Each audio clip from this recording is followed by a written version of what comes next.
இராணுவ உடையை திருடி அணிந்து கொண்ட கொள்ளைக்காரர்கள் இராணுவ உடையை அணிந்து கொண்டு குதிரையிலே வந்து கிராமங்களிலே புகுந்து கண்ணில் படுபவர்களெல்லாம் தலையை துண்டித்து, காரணத்தோடு இந்த பதிவு, கொள்ளை அடிப்பதை வழக்கமாக வைத்திருந்த ஒரு காலகட்டம்.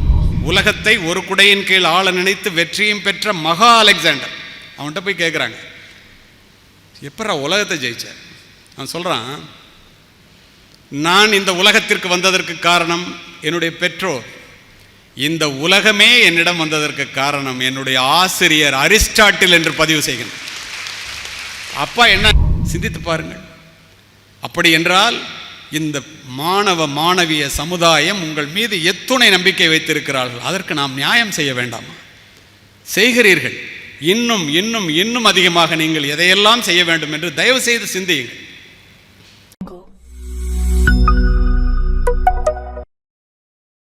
ஆராத்தரணி படிச்சிருப்பீங்க, ஒரு ஷிப்பு, வார் ஷிப்பு நேவிகேஷன் பண்ணணும்னு கோவாவில் 2017 செப்டம்பர் 9 உலகத்தை கடல் மார்க்கமாக சுற்ற வேண்டும் என்று 6 பெண்கள், வர்த்திகா ஜோஷின்னு ஒரு பெண்ணினுடைய தலைமையில் புறப்படுறாங்க.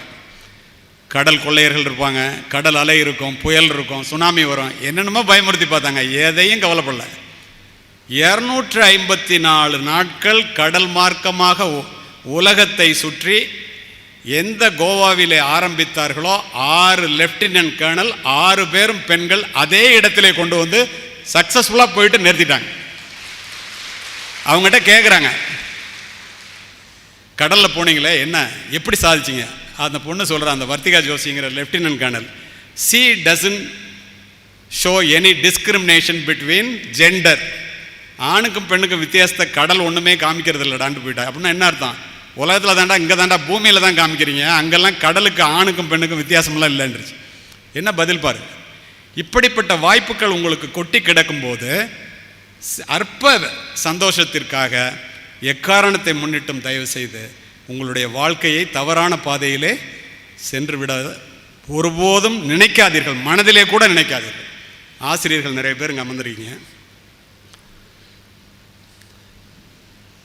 இப்போது ஆசிரியர்களுக்காக ஜப்பான் நாட்டில் ஆசிரியர் பயிற்சி பள்ளிக்கு ஒன்று போயிருந்தேன்.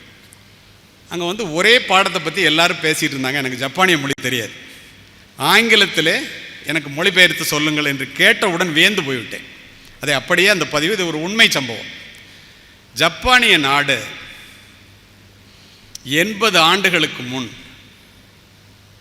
இராணுவ ஆட்சியில் இருக்கும்போது இராணுவ உடையை திருடி அணிந்து கொண்ட கொள்ளைக்காரர்கள் இராணுவ உடையை அணிந்து கொண்டு குதிரையிலே வந்து கிராமங்களிலே புகுந்து கண்ணில் படுபவர்களெல்லாம் தலையை துண்டித்து, காரணத்தோடு இந்த பதிவு, கொள்ளை அடிப்பதை வழக்கமாக வைத்திருந்த ஒரு காலகட்டம். ஒரு தாய் 2 குழந்தைகளுக்கு சோறூட்டி கொண்டு வீட்டு வாசலிலே அமர்ந்திருக்கின்றார். கொள்ளைக்காரர்கள் வருகிறார்கள் என்றவுடன் மறைவிடத்தை நோக்கி எல்லோரும் ஓடுகிறார்கள். இந்த பெண் 2 குழந்தையையும் இடுப்பிலே 2 பக்கம் வைத்துக்கொண்டு ஓடுகிறாள். குதிரையினுடைய குளம்படி சத்தம் அருகாமையிலே கேட்டவுடன் 3 பேரும் தப்பிக்க முடியாது என்பதை உணர்ந்த அந்த தாய் ஒரு நிமிடம் நின்று நிதானித்து 2 குழந்தையினுடைய முகத்தையும் பார்க்கிறார். ஒரு குழந்தை இறக்கிவிட்டு ஒரு குழந்தையோடு மறைவிடத்தை சென்றடைகிறாள். மறைவிடத்திலிருந்து திரும்பி பார்க்கின்றாள். இறக்கிவிடப்பட்ட குழந்தை கொள்ளைக்காரர்களால் தலை துண்டாக்கப்பட்டு குதிரையினுடைய குளம்படிப்பட்டு சின்ன பின்னமாவதை பார்த்து அங்கிருந்தே கதறுகிறாள். பக்கத்தில் இருக்கிறவங்க வாயை பொத்துறாங்க, சத்தம் கேட்டால் அங்கே வந்துடுவாங்க. கொள்ளைக்காரர்கள் கொள்ளையடித்து போய்விட்டார்கள். அந்த தாய் ஒரு குழந்தை இறுக்கமாக பிடித்து கொண்டு இறந்து போன குழந்தை இடத்திலே வந்து கதறுகிறாள், பதறுகிறாள். எல்லாரும் அந்த இடத்துக்கு வருகிறார்கள், கிராம மக்கள். ஒரு முதியவர் கேட்கின்றார், பெண்ணே, தாயே, ஒரு தாய்க்கு 2 குழந்தையும் 2 கண்களைப் போலத்தானே, அடையாளத்தை பார்த்து விட்டு எப்படி ஒரு குழந்தையை இறக்கிவிட்டு ஒரு குழந்தையை காப்பாற்ற உன்னால் முடிந்தது? அந்த தாய் சொல்லுகிறாள், ஐயா பெரியவரே, சரியான கேள்வி நீங்கள் கேட்டது. என்னுடைய குழந்தைக்கு சோறூட்டி கொண்டிருக்கும் போது என்னிடம் படிக்கின்ற குழந்தையும் வந்துவிட்டது. கொள்ளைக்காரர்கள் வந்து விட்டார்கள். 2 குழந்தையையும் காப்பாற்ற நினைத்தேன், முடியவில்லை. நான் இறக்கிவிட்டது என்னுடைய குழந்தை, காப்பாற்றியது என்னிடம் படிக்க வந்த குழந்தை. ஏனென்றால் அடிப்படையில் நான் ஒரு ஆசிரியை.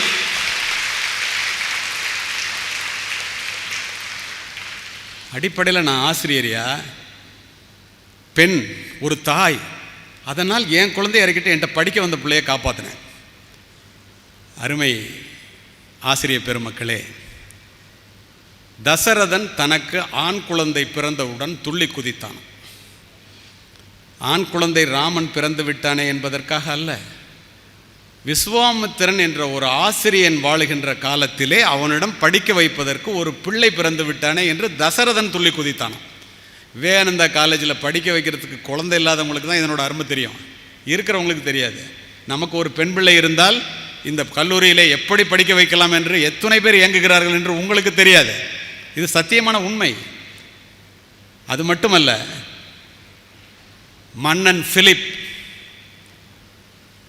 இரண்டாம் பிலிப் உப்பரிகையிலே நின்று, நான் சொல்லுவதெல்லாம் சரித்திர பதிவு, உப்பரிகையிலே நின்று தங்க காசுகளை வாரி வாரி இறைக்கிறான். கடைசி மனிதனுடைய கையிலே காசு கிடைக்கும் வரை. ஏன் மன்னன் இவ்வளவு மகிழ்ச்சியா இருக்காரு? தங்க காசை வாரி வாரி இறைக்கிறாரே. மந்திரிகிட்ட வந்து கேட்குறாங்க மக்கள். மந்திரி சொல்றாரு, பிலிப் மன்னனுக்கு அலெக்சாண்டர் என்ற ஒரு ஆண் குழந்தை பிறந்திருக்கிறது, அந்த மகிழ்ச்சியிலே தங்க காசுகளை வாரி இறைக்கிறான் என்று. அவர் சிரித்துக்கொண்டே சொன்னார், மன்னன் பிலிப், முட்டாள் மந்திரியே, ஆண் குழந்தை அலெக்சாண்டர் பிறந்ததற்காக தங்க காசுகளை வாரி இறைக்கவில்லையடா. அரிஸ்டாட்டில் என்ற ஒரு ஆசிரியன் வாழுகின்ற காலத்திலே அவனிடம் படிக்க வைப்பதற்கு எனக்கு அலெக்சாண்டர் பிறந்து விட்டானே என்பதற்காக தங்க காசுகளை வாரி இறைக்கிறேன். அவனுடைய நினைப்பு எப்படி உண்மையானது என்று பாருங்கள். சாக்ரட்டிஸினுடைய மாணவன் பிளேட்டோ, பிளேட்டோவுடைய மாணவன் அரிஸ்டாட்டில், அரிஸ்டாட்டிலுடைய மாணவன் the great Alexander who conquered the entire world. உலகத்தை ஒரு குடையின் கீழ் ஆள நினைத்து வெற்றியும் பெற்ற மகா அலெக்சாண்டர். அவன்கிட்ட போய் கேட்குறாங்க, எப்படா உலகத்தை ஜெயிச்ச? அவன் சொல்கிறான், நான் இந்த உலகத்திற்கு வந்ததற்கு காரணம் என்னுடைய பெற்றோர், இந்த உலகமே என்னிடம் வந்ததற்கு காரணம் என்னுடைய ஆசிரியர் அரிஸ்டாட்டில் என்று பதிவு செய்கின்றனர். அப்பா என்ன நினைக்கிறான், புள்ள எப்படி அதை வந்து நிறைவேற்றி காண்பிக்கின்றான். இதுதான் பெற்றோர், ஆசிரியர், மாணவர் முக்கோணம். இதில் நாம் தெரிந்து கொள்ள வேண்டியது, இந்த ஆசிரியனுடைய தாக்கம் இருக்கிறதே அது மிகப்பெரியது. ஆசிரியருடைய தியாகம் இருக்கிறதே அது மிகப்பெரியது. ஆசிரியர் பணியே அறப்பணி, அதற்கே உன்னை அர்ப்பணி என்று திருநாவுக்கரசர் சொன்னது வார்த்தைகள் அல்ல, அது வாழும் ஆசிரியர்கள் பின்பற்ற வேண்டிய ஒரு வாசகம். இதை எதற்காக குறிப்பிடுகின்றேன் தெரியுமா உங்களுக்கு? ஒரு நேரத்தில் 1954 ஜனவரி மாதம் 30 ஒரு ஆசிரியருக்கு பாரத ரத்னா விருதுக்கு நீங்கள் தேர்வு செய்யப்பட்டிருக்கிறீர்கள், வந்து வாங்கிக் கொள்ளுங்கள். அழைப்பவர் ஜனாதிபதி, விழா ஜனாதிபதி மாளிகையிலே. அந்த ஆசிரியர் எழுதுகிறார், ஜனவரி மாதம் 30 பாரத ரத்னா என்ற உயரிய விருதை ஜனாதிபதி கையிலிருந்து வாங்குவதற்கு என்னை அழைத்தமைக்கு மிக்க நன்றி. ஆனால் அந்த தேதியிலே அதை வந்து என்னால் வாங்கி கொள்ள இயலாது. ஏனென்றால் என்னிடம் படிக்கின்ற மாணவர்களுக்கும் மாணவிகளுக்கும் அந்த தேதியிலே பரீட்சை நடக்கின்ற தேதி. பாரத ரத்னா விருதை விட என்னிடம் படிக்கின்ற மாணவிகளுடைய பரீட்சை முக்கியம் என்று எழுதியவர் சர் சி.வி. ராமன் என்ற நோபல் பரிசு பெற்ற மாபெரும் ஆசிரியர். ஜனாதிபதி சங்கர் தயாள் சர்மா அவர்கள் அரசு முறை பயணமாக மஸ்கட் நாட்டிற்கு செல்கிறார். மஸ்கட் மன்னன் விமான நிலையத்திற்கு வந்து கதவு திறந்தவுடன் அவரை கட்டி தழுவி அழைத்து வருகிறான் விமான படிக்கட்டுகளிலே. பத்திரிகை துறை நண்பர்கள் கேட்கிறார்கள், அவன் வந்து உட்கார வச்சுட்டு டிரைவரை இறங்க சொல்லிட்டு அவரே டிரைவர் சீட்டில் உட்காந்துக்கிட்டு மன்னர் பக்கத்திலே ஆசிரியர் அந்த ஜனாதிபதியை உட்கார வைக்கிறார்.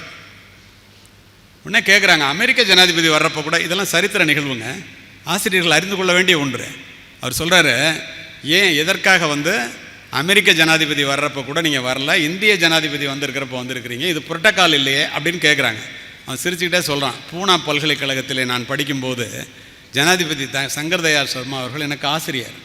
அவர் சொல்லிக் கொடுத்த ஒழுக்கத்தையும் அவர் கற்றுக் கொடுத்த பாடத்தையும் வைத்து கொண்டு தான் அந்த அறிவின் மூலமாக 21 ஆண்டுகளாக இந்த மஸ்கட் நாட்டை நல்ல முறையிலே ஆட்சி செய்து கொண்டிருக்கின்றேன். நான் இந்த விமான நிலையத்திற்கு ஜனாதிபதி அழைப்பதற்கு மன்னனாக வரவில்லை, என்னுடைய ஆசிரியரை அழைப்பதற்கு மாணவனாக வந்திருக்கிறேன் என்று. நல்ல ஆசிரியர் கெட்ட ஆசிரியர்லாம் சொல்கிறோம்ல. அரிஸ்டாட்டில் வந்து மன்னன் அலெக்சாண்டர் அரிஸ்டாட்டில் அழைச்சி, நான் இவ்வளோ பெரிய ஆளாக வளர்ந்ததுக்கு நீங்கள் தான் காரணம், இந்தாங்க கஜானா சாவி, உங்களுக்கு என்ன வேணுமோ எடுத்துங்கன்னு தன்னுடைய ஆசிரியர் அழைத்து கொடுக்குறான். எனக்கு ஒன்றும் வேண்டாம், மாசிடோனியா பட்டணத்திலே மிகப்பெரிய நூலகத்தை அமைக்க வேண்டும் என்பது என்னுடைய ஆசை. நான் உயிரோடு இருக்கும்போதே ஆனன்னு சொன்னேன், நீ அமைச்சுக்கண்டான், எவ்வளோ வேணாலும் பணம் எடுத்துக்கண்டான். கட்டப்பட்டது மிகப்பெரிய நூலகம். போரிலே அது தீக்கிரையானது, அது வேறு விஷயம். இதை கேள்விப்பட்ட அவுரங்கசீப்பினுடைய ஆசிரியர் சையத் முகமது, அவுரங்கசீப்பை பற்றி உங்களுக்கு தெரிஞ்சிருக்கும்.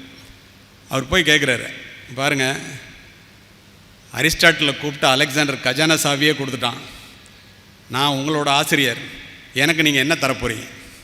ஒரு நிமிஷம் குமிஞ்சு யோசித்துட்டு அவுரங்கசீப் சொன்னான், என்னோடய வாழ்க்கை உருப்படாமல் போனதுக்கே நீ தான் காரணம். பாதி நாள் அவன் சொன்னது ஒன்றுக்கு உதவாத உருது மொழியை சொல்லி தருவதில் பாதி நாள், மீதி நாளை உன்னுடைய வெற்று புகழை பேசியே என் வாழ்க்கையை உழைச்சிட்ட. 2 நிமிஷம் டைம் தருவேன், அதுக்குள்ளே என் இடத்துலேருந்து நீ காலி ஆகிட்டேன்னாக்கா நான் எங்கள் அப்பனையே கொண்டவன், உன் தலை சிரச்சேதம் செய்து விடுவேன், கண்ணில் படாதே என்றவுடன் பின்னங்கால்கள் பிடரில் அடிக்க ஓடினார் அந்த முகமது சையத் என்ற ஆசிரியர் என்பது சரித்திரப்பதிவு. இதை எதுக்கு சொல்கிறேன்? நல்ல ஆசிரியர், கெட்ட ஆசிரியர், இது ஒரு பக்கம் இருக்கட்டும். தாயினுடைய ஆரோக்கியம்தான் குழந்தையினுடைய ஆரோக்கியம். ஆசிரியர்களுடைய ஆரோக்கியம்தான் மாணவர்களுடைய ஆரோக்கியம். ஆசிரியர்கள் மரத்தினுடைய வேர்களை போன்றவர்கள், மாணவிகள் அதிலே பூத்து குலுங்குகின்ற பூக்களை போன்றவர்கள். வேர்களின் பலத்தை பொறுத்தே பூக்களின் வசீகரம் அமையும். வேர்கள் பட்டு போனால் பூக்கள் கொட்டி போகும். பள்ளிக்கூடங்களிலும் கல்லூரியிலும் உள்ள வகுப்பறை தாயினுடைய கருவறை போன்றது. ஏன் அப்படி சொல்லுகிறேன் தெரியுமா? பிள்ளைகள் வீட்டிலே பிறக்கிறார்கள், ஆனால் அவர்கள் வகுப்பறையிலே தான் வளர்கிறார்கள். உங்கள் மீது இந்த பெற்றோர் சமுதாயம், இந்த மாணவிகள் சமுதாயம் அளவுக்கு மீறிய நம்பிக்கை வைத்திருக்கிறார்கள். ஏன் தெரியுமா? 5 மணி நேரம் 6 மணி நேரம் உங்கள்கிட்ட பிள்ளைங்களை ஒப்படைச்சிட்டு வீட்டில் நிம்மதியாக இருக்கிற அம்மா அப்பா, கல்லூரி முடிந்து பெண் பிள்ளைகள் வீட்டிற்கு வருவதற்கு அரை மணி நேரம் 10 நிமிடம் காலதாமதமானால் துடித்து போகிறார்களே. ஏன்? உங்கள் மீது அத்துணை பெரிய நம்பிக்கை. ஆகாயத்திற்கு அடியில் உள்ள அத்துணையும் அறிந்து வைத்திருப்பவர் ஆசிரியர் என்ற எண்ணத்தோடு பெண் பிள்ளைகளும் ஆண் பிள்ளைகளும் உங்களிடம் படிக்க வருகிறார்கள். பெற்றோர்கள் அத்துணை மரியாதையோடு உங்களிடம் பிள்ளைகளை அனுப்புகிறார்கள். இருளிலே தடுமாறுகின்ற இளைஞர்களின், இளம் பெண்களின் எதிர்காலத்தை ஒளிமயமாக மாற்றுவதற்கு இன்று உலகத்தில் உள்ள ஒரே நம்பிக்கை ஆசிரியர்கள் என்று அடித்து சொல்லுவேன். சிந்தித்து பாருங்கள். எதிர்கால உலகம் இந்த இளம் பெண்களின், இளைஞர்களினுடைய கையிலே இருக்கிறது என்றால் அதை வடிவமைக்கக்கூடிய மிகப்பெரிய பொறுப்பு உங்களிடம்தானே இருக்கிறது. யாராவது மறுக்க முடியுமா? ஒரு மரத்தடிக்கு கீழே உட்கார்ந்திருக்கின்ற பெண்களுக்கு மத்தியிலே ஒரு ஆசிரியை அமரும் போதுதான் மரத்தடி கூட பள்ளிக்கூடமாக மாறுகிறது. எத்தனையோ பழக்க வழக்கங்களை பெற்றோர்கள் சொல்லி மாற்றிக்கொள்ளாத பழக்க வழக்கங்களை ஆசிரியர்கள் சொன்ன அடுத்த நொடி ஆசிரியர்கள் சொன்ன அடுத்த நொடி தன்னை மாற்றிக்கொள்ளுகிற பிள்ளைகள் இன்னும் இருக்கத்தானே செய்கிறார்கள். சிந்தித்து பாருங்கள். அப்படி என்றால் இந்த மாணவ மாணவிய சமுதாயம் உங்கள் மீது எத்துணை நம்பிக்கை வைத்திருக்கிறார்கள். அதற்கு நாம் நியாயம் செய்ய வேண்டாமா? செய்கிறீர்கள். இன்னும் இன்னும் இன்னும் அதிகமாக நீங்கள் எதையெல்லாம் செய்ய வேண்டும் என்று தயவு செய்து சிந்தியுங்கள். இதை நான் சொல்லுவதற்கு காரணம் உண்டு. இரவு முழுவதும் தொழுகையில் ஈடுபடுவதை விட 1 மணி நேரம் கல்வி கற்பித்தல் மேலானது சொல்லுபவர் நபிகள் நாயகம். எரிகின்ற விளக்கினால் தான் இன்னொரு விளக்கை ஏற்றி வைக்க முடியும். அதற்கு அந்த விளக்கு இடையறாது எண்ணெய் பெறுதல் வேண்டும். ஆசிரியர்கள் தொடர்ந்து படிக்க வேண்டும். கற்றுக்கொள்வது மனித பண்பு, கற்றுக் கொடுப்பது மனித மாண்பு. கற்றுக் கொடுப்பதனால்தான் ஆசிரியரை கற்றுக் கொடுப்பவர் என்றே சொல்லுகின்றோம். நல்ல வாசிப்பு என்பது கற்றுக்கொள்வதும் கற்றுக் கொடுப்பதும். போதிப்பவர் எல்லாம் ஆசிரியர் அல்ல. யாரிடம் கற்றுக்கொள்ளுகிறார்களோ அவர்கள் மட்டுமே ஆசிரியர்கள். இதை புரிந்து கொள்ள வேண்டியது ஆசிரியர் சமுதாயம்தான். மாதா பிதா குரு தெய்வம் என்று தெய்வத்திற்கு முன்னால் ஆசிரியரை வைத்ததனுடைய நோக்கம் என்ன?